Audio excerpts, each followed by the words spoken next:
पढ़ना अच्छा है पर सर झुका रहना चाहिए। ऊंचाइयां छूना बहुत अच्छा है पर ज़मीन से जुड़े रहना चाहिए।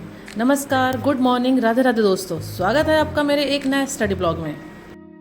आजकल मेरी स्टडी का एक फ़्लो नहीं बन पा रहा है, एक कंसिस्टेंसी प्रॉपर मेंटेन नहीं हो पा रही है। जैसे एक फ़िक्स टाइम मेंटेन रहता था मेरा कि मॉर्निंग का टाइम फ़िक्स रहता है, बाकी टाइम फिर मैनेज अपने आप हो जाता है। अगर मॉर्निंग का टाइम मेरा फ़िक्स हो जाए तो बाकी सारे टाइम अपने आप मैनेज हो जाते हैं। लेकिन आजकल ऐसा नहीं हो पा रहा है कि मेरा टाइम मॉर्निंग का फ़िक्स हो जाए। और मॉर्निंग का जब टाइम फ़िक्स नहीं होता तो मुझे अपनी स्टडी प्रॉपर नहीं लगती है, उसमें कंसिस्टेंसी पूरी नहीं लगती है, थोड़ा सा बस दिक्कत लगती है। बाकी स्टडी मैं एकदम बंद बिल्कुल नहीं करती हूँ, क्योंकि बंद करने से दोबारा स्टार्ट करना थोड़ा सा ऐसा लगता है कि कहाँ से फिर स्टार्ट की जाए। मुझे ऐसा लगता है कि 5-6 लोगों का खाना बनाने से ज़्यादा टफ टास्क है 2 बच्चों को संभालना, वो भी छुट्टी के दिनों में घर में संभालना बच्चों को। अगर छुट्टी ना हो, स्कूल जा रहे हो बच्चे, तो उन्हें संभालना शायद इतना मुश्किल नहीं है। लेकिन अगर बच्चे घर में हैं तो फिर उनको बहुत सारा टाइम देना पड़ता है, उससे अपना टाइम बिल्कुल डिस्टर्ब हो जाता है पूरा।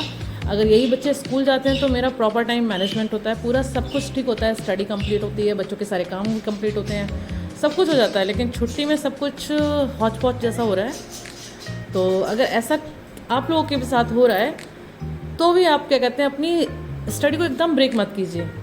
मैं तो यही कहूँगी कि अपनी स्टडी को बिल्कुल ब्रेक मत कीजिए, क्योंकि बच्चों की छुट्टी एक दिन ख़त्म हो जाएगी, लेकिन अगर हमने ब्रेक कर दिया तो हमें दोबारा स्टार्ट करने में दिक्कत होगी। इसलिए हमें ब्रेक बिल्कुल नहीं करनी है, अपनी स्टडी को कंटिन्यू करना ही है।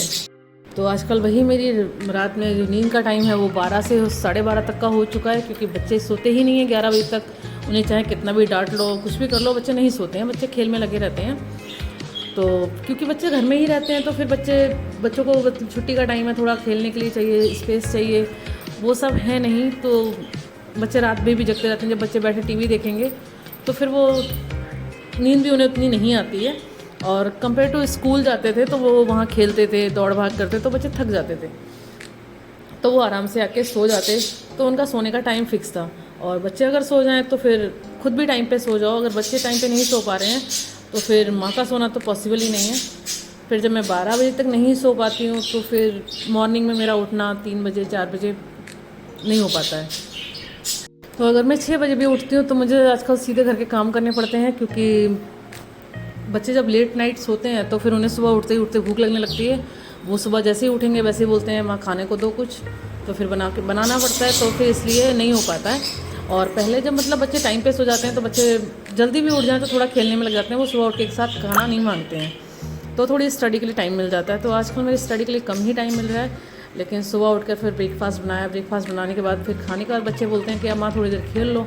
तो आज तो वही हुआ था कि मैंने पहले ब्रेकफास्ट बनाया, फिर बच्चों को ब्रेकफास्ट कराने के बाद फिर वो उनके साथ खेलने लगी। फिर खेलने के बाद बच्चे थोड़ी देर टीवी देखने बैठे तो मैंने अपनी स्टडी को स्टार्ट किया। तो फिर उसमें मैंने यही किया कि मतलब जो आजकल मैं यही करती हूँ कि कुछ अगर जैसे मैं पढ़ रही हूँ तो पढ़ के उस चीज़ को रिकॉर्ड कर लिया। जैसे कोई चीज़ मैंने याद की तो उस चीज़ को कुछ वन लाइनर क्वेश्चन है या कुछ भी है तो उसको अपनी ही वॉइस में रिकॉर्ड कर लिया। और जब भी बच्चों के साथ खेल रहे हैं या टाइम मिल रहा है तो मैंने उसको भी अपनी यही आवाज़ में मैं उसको दोबारा से सुन लेती हूँ, कि उसको ही सुन लिया, एक बार रिवीजन कर लिया तो दिमाग में वो ज़्यादा चले जाए। क्योंकि ऐसे हमने एक बार पढ़ के छोड़ दिया, दोबारा बुक्स नहीं उठाए, तो वो चीज़ भी हमें याद नहीं रहती है। मैं इस तरह से भी कर लेती हूँ, मेरा कुछ जैसे एज पॉसिबल लगता है कि अपनी स्टडी को कंटिन्यू कर सकते हैं, उस तरह से करती हूँ। सबसे ज़्यादा इंपॉर्टेंट तो ये है कि हमारी लाइफ है, हमें ये चीज़ सोचनी है कि हमारी लाइफ में कौन सी चीज़ ज़्यादा इंपॉर्टेंस है। जैसे हमारी रिस्पॉन्सिबिलिटी बहुत ज़रूरी है, सब कुछ ज़रूरी है, लेकिन हमारे बच्चे उससे ज़्यादा इंपॉर्टेंट हैं। फिर उनके साथ साथ अगर हमारा सपना, हमें लगता है कि हमारा सपना हमारे लिए इम्पोर्टेंट है, तो उसके लिए हमें बिल्कुल इग्नोर नहीं करना है। ऐसा नहीं है कि हमें अपनी रिस्पॉन्सिबिलिटी से भागना है, अपनी जिम्मेदारी नहीं पूरी करनी है, लेकिन अपने सपनों के लिए भी ज़िंदा रखना है। जैसे अभी कुछ टाइम के लिए बच्चों की छुट्टी है, बच्चे फिर स्कूल जाने लगेंगे, फिर हमारे पास टाइम होगा, फिर हम दोबारा सोचें कि हम स्टडी कंटिन्यू कर लें तो फिर दिक्कत होगी। इसलिए अपने सपने के लिए कहीं खोने ना दें, कि वो भी हमारे लिए इम्पोर्टेंट है। जैसे हमारे लिए हमारे बच्चे, हमारी रिस्पॉन्सिबिलिटी हमारे लिए एक वैल्यू रखती हैं, वैसे ही हमारा सपना भी हमारे लिए वैल्यू रखता है।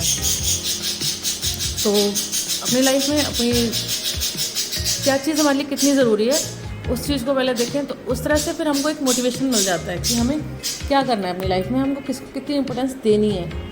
और अगर हमारे दिमाग में चीज़ सेट हो जाए कि हाँ ये चीज़ हमारी लाइफ में इतनी इंपॉर्टेंस रखती है, तो फिर हम उसके लिए कभी छोड़ेंगे नहीं। उसको हम कैसे ना कैसे कंटिन्यू रखने का हमारे लिए कोई ना कोई वो रास्ता हम निकाल ही लेते हैं। तो इस टाइम मैं तो अपना टाइम ऐसे ही मैनेज कर रही हूँ, अपनी स्टडी को ऐसे ही मैनेज करने की कोशिश कर रही हूँ, क्योंकि सब कुछ मैनेज करना है, बच्चों को भी समय देना है, स्टडी के लिए भी टाइम मैनेज करना है।